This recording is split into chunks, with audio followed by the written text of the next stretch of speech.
Ladies and gentlemen, exciting news. In the newsletter that you are reading right now, just below this video is a link to the new Vineyard guide. We've added some new properties, new grapes, and brought back some old favorites. I'm standing right here with some Cab Sauv from Tsiliani Vineyard. We'll come back to that in a second. We also got Gap's Crown Pinot Noir. For Pinot geeks, this is hallowed territory. Gap's Crown, the AVA called the Petaluma Gap, is named after or in honor of Gap's Crown. It was the catalyst. Beautiful Pinot Noir. We also brought back an old favorite of Sauvignon Blanc, Morgaen Vineyard in Yountville, kind of more lean, focused, more a study in citrus, if you will. Old favorite, clients really excited to have that back. We also, as a contrast, added a new Sauvignon Blanc vineyard, which Rob and Paco talked about last month, High Fidelity. That's got a little more showy character, richer, rounder, tropical notes layering in there. Also added Sémillon from High Fidelity. Great blending component to add additional layers when you're sitting down to hone the aromas, flavor, and structures of your SB. But wait, there's more. If you want aromas and flavors, we got Viognier. And we got Viognier from Catie's Corner Vineyard in the Russian River. We worked with this property for years. We're excited to bring it back. You want night blooming jasmine and tropic thunder? Viognier from Catie's Corner is your friend. Speaking of friends, Cab Sauv from Tsiliani. Tsiliani is grown, George's Vineyard is grown in the Coombsville area of Napa Valley, down south, kind of near where the wine Foundry is, just a couple miles away from us. What makes this area unique is our proximity to the bay. So the fog burns off later here. As a consequence, Coombsville has the longest growing season in the year. The vines wake up earlier and you have no real threat of or fear of frost damage. And because that fog, that push and pull of the fog every single day, we can keep those vines, those grapes on vine forever. You get incredible layers, and layers. If you're seeking mountain thunder, Tsiliani is not for you. But if you want depth, complexity, almost this haunting inky quality, that super lush, rich, round, black fruit on the palate, Tsiliani delivers. I'm going to pass the ball over for some new information. Check it out. So Rob Wallace here from the Wine Foundry here, and I'm going to be interviewing and talking about our unsung heroes of the winery dogs. So what we have here today is Ollie. Ollie is Stu's dog. He's the newest character in the fold. Ollie is a good boy. You see he's chowing down, so I'm going to ask him a question about how he feels about being here. So Ollie, you're the new guy. How does that feel? All right, sounds good. Thanks, Ollie. Greetings, everybody. It's time to dip into the mailbag with the question of the month. I am excited to be joined by Jim Frap from the Washoe Valley in Nevada. Jim, I'm going to throw you three things before you ask your question. Tell us something unique about the Washoe Valley from in Nevada, and then your journey into wine, and you're doing the Share a Barrel program, the program at the Wine Foundry we started earlier in 2025, where 4 people get to kind of share a barrel and get to make wine at a smaller scale. Jim, Washoe Valley first. Yeah, Washoe Valley. It's halfway between Carson City, the capital of Nevada, and Reno. Kind of rural acreage. Everybody's on an acre or so, and it's a huge melting pot of anywhere from $1 million horse people down to, people living in a trailer. So it's a really interesting community. Really enjoyed living out here. And I'm only 3 hours from you guys, so that's what's kind of fun. I kind of always dabbled in wine, but I really dove in the last 3 years or so. Really started getting way more interested in it, and it went from having 0 bottles of wine to 500 in the last year and a half. So, and when I dive in, I dive all the way in. So, actually, we had an 85 cab the other night from Whitehall Lane, which was actually still holding up pretty well. So I was kind of impressed with that. I'm doing a quarter barrel of Bacchi because I'm horrible at loopy Pinot Noir. That's fantastic. I have a hard time with that. Spent some time with you guys down there. Got to do some punch downs, some bricks and temp, and learned quite a bit. And looking forward to coming down as much as I can and learning more and more about the winemaking. You've already done your label too, Jimmy Two Vines. What's going on with that? It's a crazy label. Yeah. There's a guy in Carneros that sells you a vineyard, and for $119 you get 2 vines. So he has pardon me? It's a bargain for $119 to get 2 vines. It's totally a bargain, especially, $1 million an acre down there. So, and he has a couple parties every year, and I got to go down there. He actually makes some pretty decent wine. I got to take some of my Pinot Noir home with me. All I did was eat it. I didn't really do anything with it. Next year, I might try to ferment it. I might, buy a carboy and dabble in a little winemaking. But yeah, so that's where it's Jimmy Two Vines. Jimmy Two Vines. If nothing else, it's a great mafia name, right? Yeah. Hey, Jim. Question for November. What have you got for us? Curious about barrel toast and how much it affects the final outcome of the wine that I'm going to be having, or having made, I should say. So the $1 million question of barrel toast. So we work with 15 different coopers, and there's light toast, medium toast, heavy toast, various levels of char, which all impact aroma, flavor, and the structure as well. What we're going to do is we're going to pass your question over to our director of winemaking, Patrick Saboe, who will provide us the information. Patrick Saboe, what do you got on toast levels impacting sensory characteristics in the wine? Patrick? That's a great question. Toast does have a big impact on a barrel. As you see, lots of barrels around. The barrel is assembled over an open fire. It's a wood-based fire, and they burn it the inside, and it's caramelizing the insides for a period of time. Depends on what the goal of the winemaker is on this wine. So the lighter the toast brings out things like baking spices and nutmeg and paprika and those types of things. But the medium, that brings up a little bit more vanilla and caramel and toffee cut notes. And the more you toast it, the deeper and the heavier the notes get.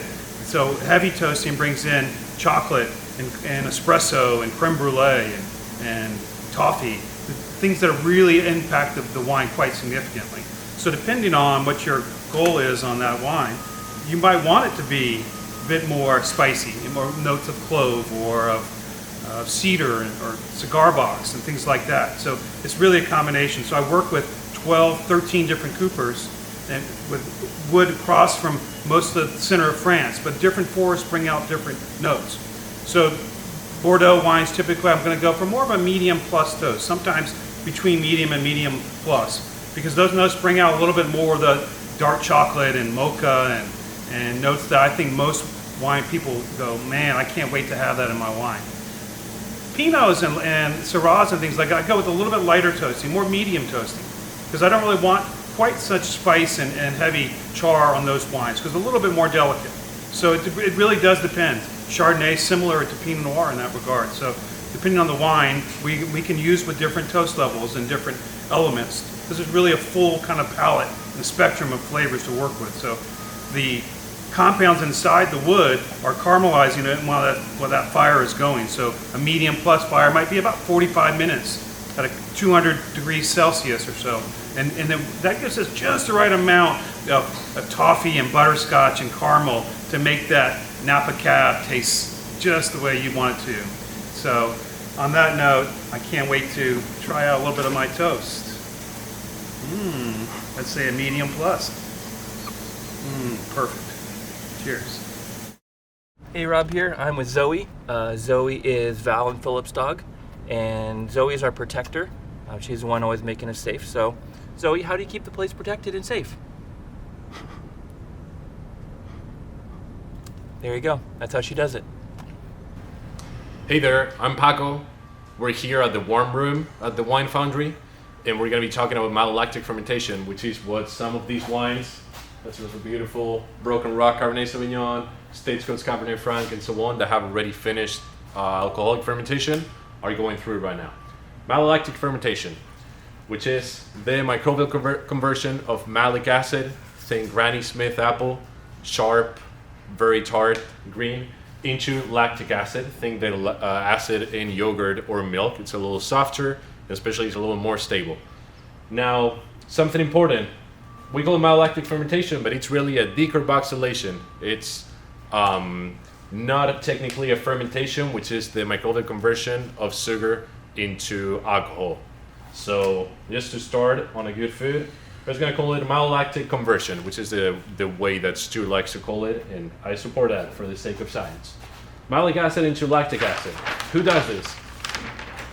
This is not a yeast work anymore, like Saccharomyces fermenting sugar into alcohol in wine. This is lactic acid bacteria, smaller microscopic beings that do this work. Mainly these three genus. Enococcus any is our best friend, is the main malolactic bacteria in wine. And then we also have Pediococcus and Lactobacillus, not such good friends, but we still respect them. Enococcus, mostly below 3.5 pH, and Pediococcus and Lactobacillus, the higher pH you get, the more importance they're gonna have in the mix.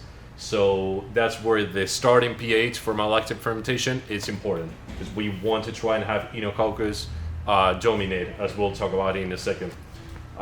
There's something about them being homo versus heterofermentative. We don't have to go too much in depth, but pretty much heterofermentative, which are most of this, can turn sugars into also lactic acid and acetic acid, which is not desirable. So we'll talk about that in a second, but just something for you, those of you more curious that want to dig in a little more. So what do these lactic acid bacteria do on wine? The main effect that most people are going to be familiar with, a decrease in acidity. So titratable acidity or total acidity goes down and pH goes up. Now, bacterial stability. These bacteria are going to be doing a few things, and by doing that, there's going to be CO2 coming out of them. They're going to be alive and then dead cells in the wine. There's going to be pH changes. They're going to do some flavor changes. So bacterial stability is really important, because if we let them do malolactic fermentation in barrel or in tank before we go to the bottle, none of these things will happen in the bottle. Man, you have a bottled wine, starts going through malolactic, and you get fizziness or CO2, you get haziness, the flavor change. We don't want that. So one of the most important things in modern winemaking about malolactic fermentation is the stability that we get once it's done, because lactic acid is very stable and cannot be metabolized into other things. Then, really important, flavor changes. What are the flavor changes that happen during malolactic fermentation? So a pretty well-known one, diacetyl, or the battery flavor that you might know from popcorn or from California Chardonnay, right? There was a time when it was very in vogue to do very battery Chardonnays. The production of diacetyl is done by malolactic bacteria, but it depends on, first of all, the strain. There's some strains that produce a lot of diacetyl, others that produce none or very little, and the amount of dissolved oxygen. So that's something you can control. Then another change in the flavor that happens with malolactic fermentation, an increase in VA, volatile acidity, acetic acid, vinegar, pretty much, right? This especially happens from sugars, and that's why we were talking about homo and heterofermentatives. After all the malic has been transformed into lactic acid, most of these lactic acid bacteria can take sugar, and they can also convert it into lactic acid and VA. That's why we keep checking our wines every 2-3 days, and as soon as they're done with malolactic fermentation and all the malic acid has been transformed into lactic, we sulfur them and we put them to sleep. So these bacteria cannot take sugar or other things and keep doing other transformations that are not desirable. And lastly, there's other flavor compounds, not so famous, ethyl lactate, acrylane, and so on. These are important because they interact with some of the more known compounds in wine and might change the flavor in subtle or not so subtle ways. But most important, the change in acidity, bacterial stability, the fact that we can get it done before the bottle and double checks that it's done, and then the flavor changes, VA, battery flavor or not, and so on. And lastly, what we're doing now and how can we control or affect malolactic fermentation. If you want to go through malolactic fermentation, which is not always the case, let's think Sauvignon Blanc, for example, Albarino, we don't want to do malolactic fermentation. We want to keep that malic, sharp, tart acid and freshness in. But if you want to go through, what you want is low sulfur, not free, actually, it's the total sulfur that matters for bacteria. I learned this after coming out of wine school. I actually learned this in the winery, so really important. It's not the free, but the total that inhibits bacteria. That's why we don't sulfur the red wines until they are done with malolactic fermentation. You want to help with malolactic, also DO, or dissolve oxygen in the wine, and the presence of yeast or the lees. Why? Because the lees, when they die, they release nutrients that the bacteria that are really picky, they like to eat and they like to use to grow and go on with malolactic fermentation. So to promote this, more DO in the yeast decomposition, we can stir the barrels. Then warm temperatures, that's why we are in the warm room. We keep this room at about 72, 75 degrees to help with malolactic, especially now that the days are getting a little shorter and colder. And low alcohol. It's a little trickier to go through malolactic fermentation when you have wines with 15, 16%. You can still do it, but it gets tricky. So lower alcohol wines or moderate alcohol wines are gonna have an easier time going through malolactic. And lastly, if you don't want to go through malo, as is the case I was in with some fresh whites, rosé, etc., higher total SO2. So as soon as you're done with alcoholic fermentation, you hit the wine with sulfur. Rack off the lees. So the yeast, the dead yeast, the lees cannot decompose into nutrients for the existing malolactic bacteria. Very low pHs or very high malic acids sometimes are inhibitory for malolactic bacteria. They get overwhelmed and they cannot even start. So that's why sometimes a very low pH, let's say Sauvignon Blanc, won't even try to go through malolactic because of this. And lastly, if you have a wine that's starting to go through malolactic, or that you want to make sure it does not go through malolactic for some reason and you don't want to use sulfur, there's some other additives that you can use. Fumaric acid, not so much used anymore, but still effective. And something that's a little more common nowadays, chitosan, which is a natural product derived from Aspergillus, which is another yeast that can help you delay or control malolactic fermentation if you want to do it later or if you don't want to do it at all. So that was my little class on malolactic fermentation. Thank you so much. All right, and now I have Lily Spec here. So Lily is the oldest dog in our group of dogs. She's Jenny Dahl's dog, and she's the boss. So whenever that Lily Spec is here, all the other dogs clear out of the way. So let me ask Lily. So Lily, how's it feel being in charge?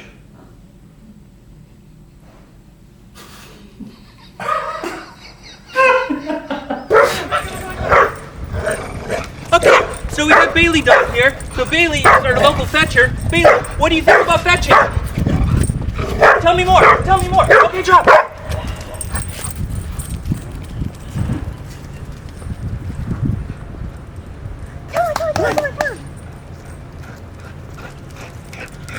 Anything else to say, Bailey?